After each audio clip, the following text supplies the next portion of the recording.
we are going to be recording our PowerPoint presentation, but we will not be recording our kind of question and answer session at the end. So feel free to ask any question. Don't want people to feel pressured to know that that will be included to a recording.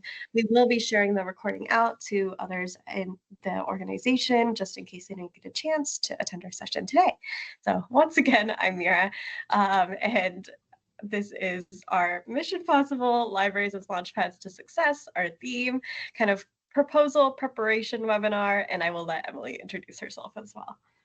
Awesome. Well, thanks, Mira. My name's Emily Henderson. I also work for Columbus State Community College. This is my first year on the conference planning committee as well. And as a newer librarian myself, I wanted to join this webinar to kind of encourage other newer librarians to put themselves out there and hopefully submit something to our 2025 conference. So I will continue on. All right. So So yes, this is our ALAO conference proposal prep webinar. Our conference is in November of next year. Of this year, oh my gosh. It's okay.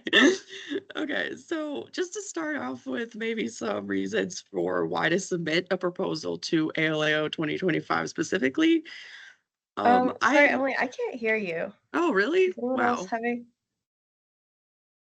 I wonder what happened. Sure. I can hear.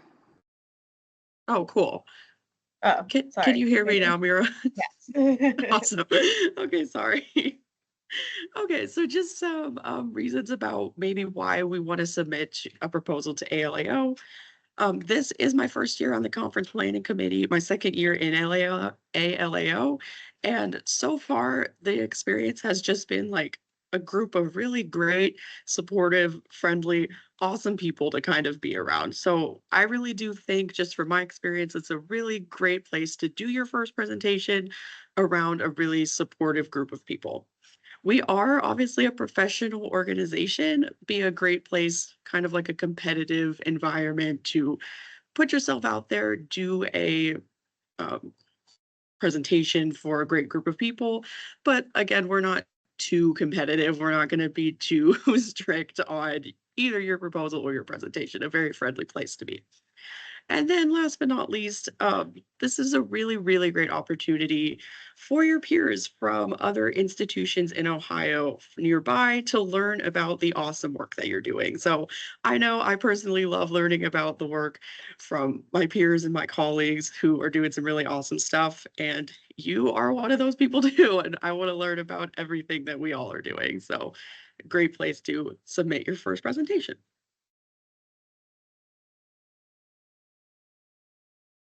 So what kind of things can you present? You can present any project that you want to show off. So it doesn't have to be like something that you did from start to finish or something that was kind of a research project where you collected results. It definitely can be those things, but it can be anything that kind of taught you valuable lessons and even something that's still in progress. So it doesn't have to be something finished, but even something that you just had an idea of and are starting or want to start in your library.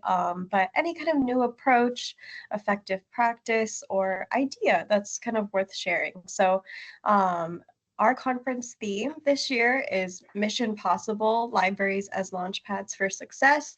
If you can relate your proposal to the conference theme, that's great, but it's definitely not required. But definitely we're thinking about student success, AI, some of those main kind of also restrictions and stuff like that that may be affecting our libraries. So those are some of the things that we kind of based our theme discussion around. And so if you have things that align with that, there also is a full list of kind of suggested topics on our conference proposal document, but you definitely don't have to align with those. It can be anything that you think is interesting. And it also can be something that wasn't a success or wasn't something that went well. It could be a lesson that you learned or something that kind of you started as an initiative, but then it didn't quite take off. And that's also helpful for other librarians to hear about. So that's always an option as well. Great. So we do have three proposal types that you can submit to our conference. Not to just say exactly what Mira just said, but our conference theme is Mission Possible, libraries as launchpads for success. So you can stick to this theme, but we are also really just looking for anything that has to do with academic library work. So any area, department, specialty, anything that you've worked on that has some relevance to academic libraries, we'd love to see your proposals about. So the 3 proposal types that you can choose from, we have presentations, which are gonna be a 50-minute session with some time for Q&A, so you don't have to be talking for the entire 50 minutes. You're more than glad to leave time for some questions from the audience. We also have poster sessions. So this is a 60-minute session, but again, you're probably not gonna be talking from the entire hour-long session. All of the posters are gonna be in a big common room. You're gonna be set up next to other people who are presenting posters, and then attendees of the conference are just gonna come walk around, maybe read your poster, ask you a few questions. So it's a more like kind of one-on-one talking to each other rather than you standing in front of a crowd and giving your presentation. Our last option is gonna be a lightning talk. So these are gonna be 7 minutes and we're gonna share a Q&A. So you're gonna be put in a group with other people doing lightning talks. And then at the end, after you've all gone through your 7 minutes, I think it's 4 lightning talks. And then at the end, people will give questions to anyone who presented. And this is a really nice kind of like introductory, short or lighter option if you don't feel ready or comfortable, or you just don't want to do a presentation or a poster for any reason. So now to go over the parts of the proposal, these also will be kind of intuitively seen as you go through the form because it will ask for them and not let you leave out any of the information before you go on. So don't worry about that. They're all required questions in the Google form. I would recommend kind of drafting your proposal in another document outside of the Google form because the Google form might like not let you save or not let you see different questions once you go on to the next one. So it's always helpful to just kind of have it in a Word document and then be able to use that as you fill out the form. So for the title, I love a pun title. I don't know about everyone else. Some people don't like them, but they can be fun or cute, but should also describe your general presentation. For example, I did a poster session, my first time presenting at ALAO, and our was on Instagram Reels, and we had the title of Reeling in Students using Instagram Reels. So we did kind of have that pun. Our subtitle was a little more informational, but that's just one example. You can also check out past conference programs for examples. That's a really good way to get a sense of what kind of information you want to be including in your title. And I linked that in the chat as well. The title should definitely not be too long. So don't think that you want to have like 25 words or anything, but informational and cute is always good. So the next element is the abstract. This is a 200-word maximum. If you are familiar with abstracts of like academic articles, it's kind of similar in that you want it to be a summary of the content that you are including, kind of like why maybe you did the project or what gave you the idea that you're talking about, and then what you learned or what you hope that others will learn from this project or idea as well. So that should be like a 200-word maximum, and also give a sense of what the importance of this is and why it is a new or interesting contribution to this field. Engagement. So how will you engage with the audience? This can be anything. It could be a poll. We may be familiar with like Mentimeter or Google Jamboards, which I think are extinct now, but those are always options for presentations. They can be activities, discussions, or they can even just be simply, having a time to answer questions. This is important for presentations, especially where you'll have a much longer period of time to be engaging with your audience, but it's also something to consider for lightning talks and posters as well. One thing that we did for our poster in terms of engagement was have a little handout card where people could scan the QR for our Instagram and see some questions or some examples of different Instagram reels that we did related to different kind of library success topics. So that's an example of how we engaged and how you can engage with even in a poster session. Then you want to consider your audience. So which of the ALAO IGs do you think would be most interested in your proposed topic? You can find a listing of the ALAO interest groups if you're not familiar with them on our website. I also linked that in the chat. And those constitute things like an instruction, STEM, scholarly communications, other topics that are kind of library related. So you'll find that there is quite a diverse range of topics covered, and you will definitely probably be able to find one or two that will kind of align with your proposed topic. Keywords are also helpful for conference attendees to understand what your presentation will entail. I know that we all may be thinking about keywords or helping students find keywords in much of our role. And so now it's your own time to shine, time to think of some keywords yourself. And that can just be maybe 2 to 5 descriptive words that will help people identify what your programming is about.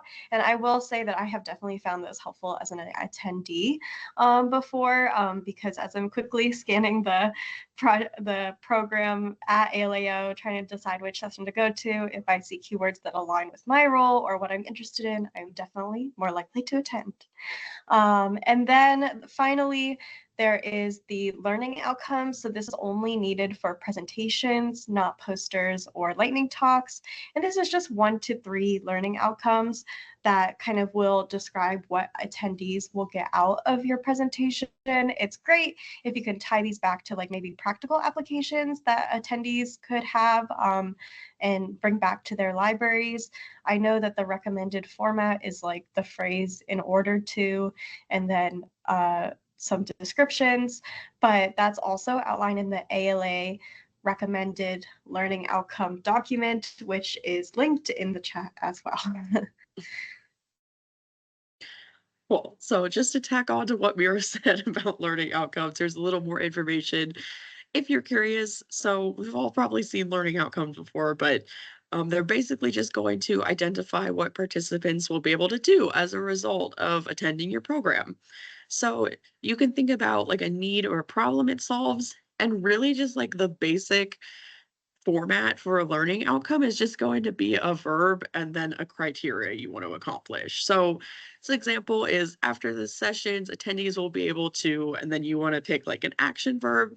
So, I don't know, just an example off the top of my head, maybe you want to have attendees be able to plan an instruction session that teaches students about lateral reading, or it can literally be anything like that. That might not be the best example I could have possibly come up with, but you just want that like action verb in there, and then a pretty clear criteria of what someone will be able to hopefully accomplish at the end of your presentation. Mira did also mention the ALA's primer on learning outcomes. This is a very thorough document that's very helpful in helping you come up with learning outcomes if you need some help in that. It's a really, really cool document that you might want to check out. So now for some proposal do's and don'ts. One thing to do is choose your session type. You genuinely have to do this, but some things to kind of weigh in consideration as you are choosing your session type is that lightning talks and posters might be kind of an easier entry point into presenting, especially if you've never done it before. My first time at presenting at ALAO was my first time presenting in like kind of a library conference, and I chose to do a poster because I felt that that would be a good way to get started and meet people. And then later on, I've done a presentation, so kind of making that progression. But if you do have like something that you feel would really be something that you could elaborate on a lot, or if maybe you've done a lot of presentations, but you just want to give kind of a short talk or have something that you think would better fit a poster or lightning session, definitely keep that in mind as well. as well. You should also have a definitely informative and maybe catchy title. Yeah, I know I said that I love the puns, but it is definitely more important that people know what your session will be about from your title than it just be like really funny or really cute. So definitely kind of lean towards informative. Also, write clearly, share how your presentation will be helpful, interesting to, or actionable by others, because that's really what people are going to be thinking about and weighing as they determine which sessions to go to. Like I mentioned, it's good to draft your proposal outside of the submission form. So that's something to keep in mind. Have a colleague proofread your proposal. That's a really great suggestion. I would recommend maybe having a few colleagues proofread your proposal because it's always good to get a lot of feedback and people might catch different things. Speaking of having colleagues involved, I would definitely also recommend that if you are maybe intimidated about presenting or haven't done a presentation before, one thing that can be really good to do is get a co-presenter, which can be from your institution or even someone that you may know inside Ohio or inside the organization from a different context. That's a really, really helpful thing to do. I have never done a presentation alone. I personally always love to have a co-presenter because it's great to have someone to kind of bounce ideas off of and also work together on all of the formatting and everything. So definitely keep that in mind, but do with your co-presenter be communicative and make sure that you identify someone to be the primary point of contact because there will be communications from ALAO that are coming to just one person. So you want to make sure that you're aware of who that person will be at the beginning of your proposal process and then submit. So in terms of don't just demo a product. So what that means is like if you, for example, are talking about like Alma, which I know is a big ticket topic for a lot of us in Ohio's libraries this year, please do not just demo Alma. I know that that might seem helpful, but is not necessarily kind of what the conference is about. It's about maybe if you are talking about Alma, thinking about an innovative way that your library is strategizing to use Alma or an innovative solution that you've created to implement Alma. Those are all good things, but just not a demo of the product because that's not really what we're here for. And also please exclude any identifying details because it is supposed to be a blind proposal process. You may unfortunately be excluded from the application process and from being considered for acceptance. If you do include identifying information in your title or abstract, obviously do include it in your bio, but there will be a reminder of this in the proposal form as well. All right, so just a few other things to know before we kind of get more towards the end of this presentation. The speaker bios, if you do have a co-presenter, every presenter is going to be asked to present a short bio, just a little bit less than like 100 words about themselves. It can include your current job title, really anything relevant to the presentation you're doing. You can even put in a little fun fact about yourself if you want. The second thing is the hybrid option. So you do not need to say yes to this, but if you are comfortable with potentially having your session given to an in-person audience as well as being broadcast to hybrid attendees, if you're comfortable with that, we would love that opportunity. If you're not, you can just say no and it won't negatively affect you. The last is just a couple of agreements that we're going to have you agree to at the end of your submission and if you're accepted. We'll just ask if you can put ours, if we can put your slides on the ALAO conference website for members to view, and we'll ask if we can record and make your sessions available again on the website for people who might want to review them or watch them at a later date. And then finally, we're also going to ask you to register for the conference. You will need to register if you're accepted and then come to the conference. And then also just agree that you'll abide by the community agreements if you're accepted.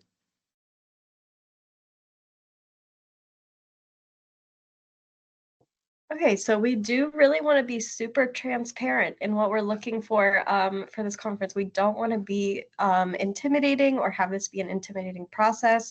Since my first time proposing for ALAO, I have proposed for some other things and been accepted, but I really feel that ALAO, in being transparent over their rubric, is super helpful, and it makes it a great starting place if you haven't presented before, because I'm not seeing a lot of other avenues for presentation where they are providing this kind of rubric or this kind of detail and transparency in what they're looking for.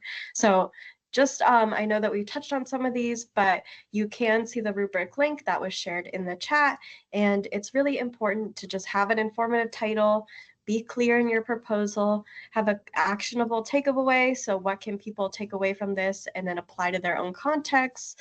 If it's current, something that would be interesting to the audience. And if you're kind of thinking of ideas too, you can again go back to that proposal application document where there are a list of kind of suggested topics, which again, you don't have to adhere to, but it can be a good idea if you're just thinking maybe about what you might do that could be aligned with something to present.